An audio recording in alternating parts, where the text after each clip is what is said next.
Well guys, thanks to this, it is now possible to make a under 1,000 euros budget build, which is absolutely crazy. Now what this is the Ryzen 7 5700 X3D, and it is basically a 150 bucks CPU with 8 core 16 threaded, still on AM4 platform, still with DDR4, with X3D cache on it, which is just 10% behind the Ryzen 7 1700 X3D, which right now is the best gaming CPU out there, even better than the i9 14900K, especially since those, well, are having quite a few issues lately, unfortunately. We got this, and now I will tell you how to make a great budget build, and we're also using all stuff from a brand you might not have heard of, but it's actually very good little spoiler, which is Endorfy. So let's go over the components. And also, welcome back to ImWateringPSUs. If it's your first time here, if you like the video in the end, maybe drop a like and a sub. The key part doing an AM4 build nowadays is to be getting motherboards for cheap. So what we have here is a B550M Zaku from Asus. Now it is a special edition, it is in red. Now why do we have this? Because it was an RMA, so it was a broken board that was sent back to be RMA'd, and so that allowed us to get it for basically free. But you can get an used B550 for around 50 bucks if you look well enough on the used market. Don't overpay for AM4 boards, okay? You should not pay anything close to 100 bucks for one of these if you're buying it used. Honestly, I would recommend just getting them used, because if they're working, they're good boards, they don't really age with time. Don't be fooled by all the PC flippers out there trying to sell you like an overpriced AM4 platform. Those things are cheap. You should be paying 300 bucks for like motherboard, CPU and RAM if you have one of those X3D chips, okay? Don't pay more. Now you need to pair RAM with it. Now DDR4 RAM is pretty cheap. We have 16 gigs here today just because we wanted to keep it very low budget, but really you can buy just any RAM you find and it's gonna be fine. We have some white XPG Lancer RAM to make it look pretty. Roughly for 16 gigs you're looking at paying around 30 bucks used, maybe 40. If you buy it brand new, of course it's a bit more pricey, but try to get it used, trust me. SSD, this I would get new actually, they're pretty easy to find. Now today we are going with the Gen 4 P3 Plus from Crucial.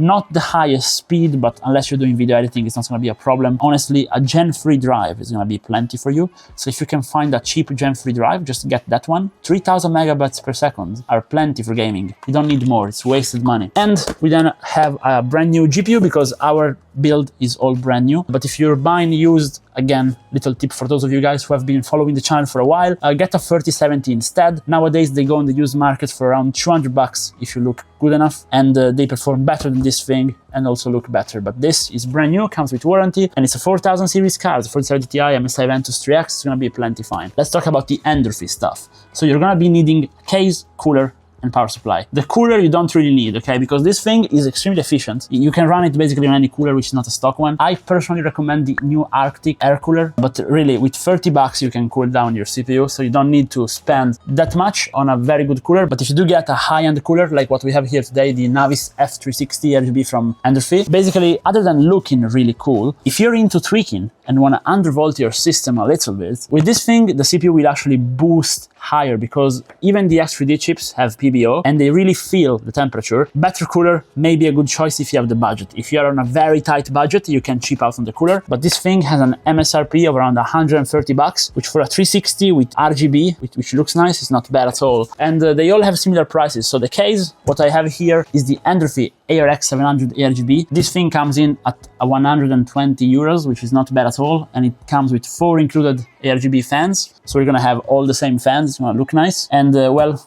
we're gonna see it once I open it. And then I got for still 120 bucks this Endorfy Supremo FM5 850 watt gold power supply, which fully modular cables. And since I have a 4000 series GPU, I also got this 12 volt high power cable from them for 15 bucks.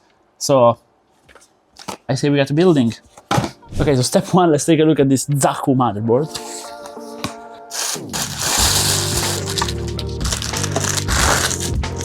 Now listen, you can tell me whatever you want, but you cannot tell me that it doesn't look really good. Even though it says like Xeon, and the Xeons are of Intel, but I find it, yeah, like really cool. Okay, now our X3D chip, start of the show. Let's open it up. It should make boxes thinner, because like, they're empty. Like, just tell me this. Guys, remember, if you're dealing with an AMD CPU, just do not touch the pins on the back.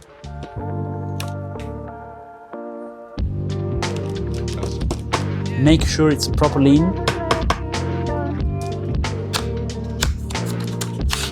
white RAM. Now guys, haters will say that it doesn't fit with the build and that I bought it just because they were cheap.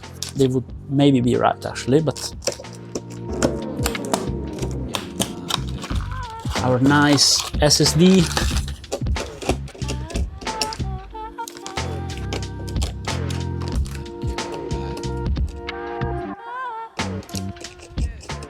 We can now mount the cooler, so let's see what they give you.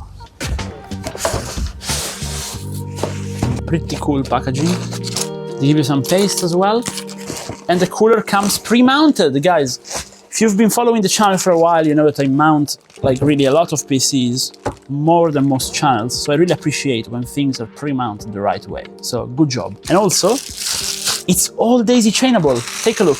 This is actually really good. I also really like the branding, and take a look at the fans. Very unique fans. Kind of feel like, because I often put my fingers in between them when they're spinning, better avoid it with this cooler. But really, the fans look great. They're all daisy chained already. You can daisy chain them to the pump as well, and the pump is RGB itself. Block looks nice, it's not too thick. It has good play in turning around. Honestly, so far, 10 out of 10. Great job. So the BIOS has written BIOS on it. But anyways, to mount this cooler, you need to take off the original brackets, which is no problem. And then just slot in their own brackets. Now, they also give you this, which is cool, but honestly not really needed. But if you want to really make sure it's tight, you can just give it another turn with this. So if in the future, if it's too difficult to take out, you can just use it to take it off. Now, Endorfy also has their paste apparently, Pactum PT free. Now, you know I like to do the X on the Ryzen, so we'll do that. It is not needed to put this much, but I just like to. A lot of people don't do this, so just peel off your cooler. And now you want to mount it with the arrow of the logo facing down, so like this. And then just slot it into place. It's actually pretty easy to mount, I have to say. Now they have unconventional screws as well, which is nice to see. I just like to see companies innovate in general, and it works. It's a good and easy mounting way. Okay, so it's time to open up the case. Really have to give them props for the packaging.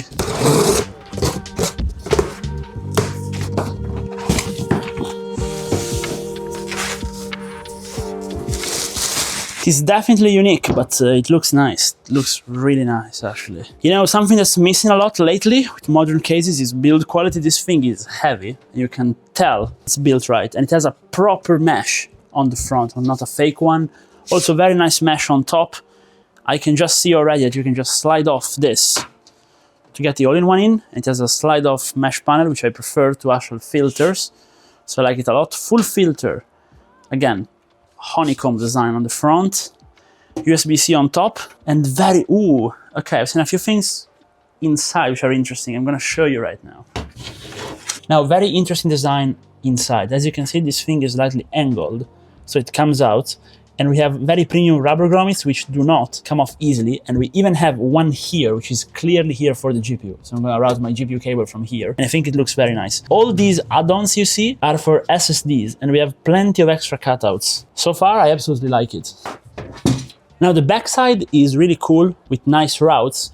But they also give you an included LED controller, which is on 2 levels. So I can just connect my water cooler into here and have the whole thing synced up, which I like a lot. Now, for all the holes in the case, you have rubber grommets to put there to act as anti-vibration and to keep the SSD or hard disk separated from the case. Really cool. When you need to add standoffs to your case for your motherboard, it is super annoying to screw them in, but some cases give you a tool to use your screwdriver, and apparently Endorfy is one of them. I really appreciate this one.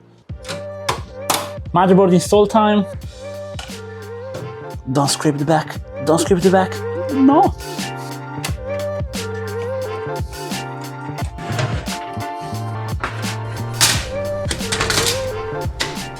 It's now starting to be ready. We just need to put in the power supply, and also look at how I routed these cables. I'm not sure the guys at Endorfy will be happy, but I think it's a nice hidden feature of the case if you're using micro ATX motherboards.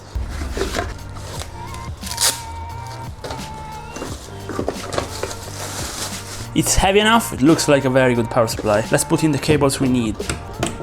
Overall, it is really premium, and I also like how they're making the part of the cable that goes in the power supply a bit more gray, so you cannot be mistaken since it's a different color. Now, if you have a 4000 series GPU, I really recommend you buy the Supremo FM5 high power cable, which is this. It is an adapter similar to what Corsair has been doing. So basically, you then go ahead and plug these where your standard PCIe cable would have been, and you have a native Gen 5 12 volt high power cable, which is much better than extensions. Let's slot it in.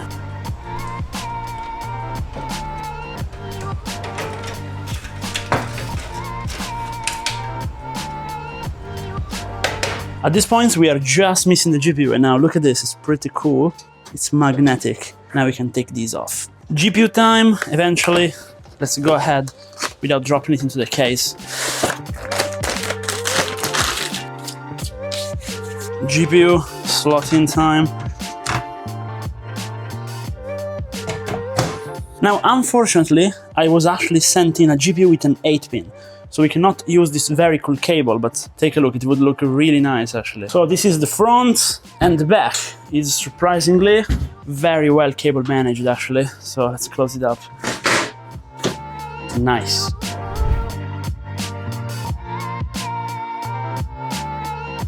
And here we are with the PC finished and benchmarked. And now I usually go starting from the aesthetics, but this time I'm gonna start from the games because this thing is absolutely crazy, and I think everybody should be building this PC right now. I really think the maximum balance would be with an RTX 4070 because this Ryzen 7 is an absolute beast. It can handle a 4070 easily in any game, in my opinion. You may even be able to push it to a 4080 in the games which really utilize the X3D cache right. So this thing has 400 MHz less than the Ryzen 7 5800X3D, and in reviews and synthetic benchmarks, it is 9% slower. However, we went ahead and did an undervolt and overclocked the RAM, tweaked the Infinity Fabric, and now this thing performs the exact same as a 5800X3D, and it manages to beat the i5 14600K and the Ryzen 5 7600X in any game out there. So it is absolutely crazy. Now, it does all that while drawing just a little bit over 100 watts. It draws around 110 watts and does that while being really, really quiet. So you see that in games with a PC like this, you can play at Apex Legends 240 Hz easily.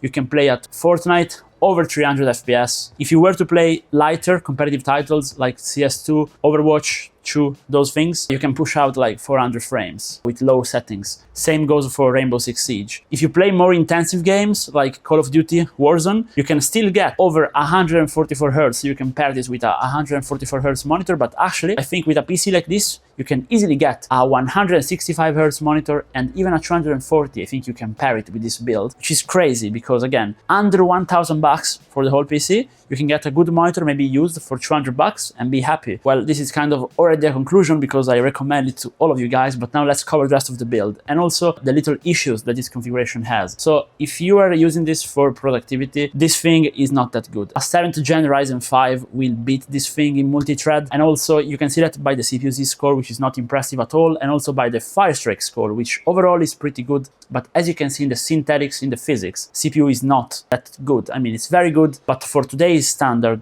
an i5 will absolutely destroy it. Like the 14600K goes 50% more in single thread and also multi-thread. So you should probably get that if you're doing any kind of multi-thread application. If you want a more balanced all-around CPU, 7600X is actually gonna win, but strictly for gaming, this thing is unbeatable. We covered the cooling briefly already, but the Endorfy Navis is just very good all-in-one cooler. I can definitely recommend it. It is very quiet, you cannot hear it while it's running, and I think it looks nice in the case. The case is probably my favorite part of the build. You saw how cool the PCIe mounting slot was, so I like that. I like the cutouts, I like just the aesthetics of it. It is a standard case. I know that nowadays everybody's buying aquarium-like cases and different cases, but I think this, for a standard mid-tower, it is pretty compact, still while being very spacious inside. It is 100% recommended. Power supply, I don't have much to say about it, aside from the cables were very premium, installation was easy, it is a heavy unit, which means it's good inside, and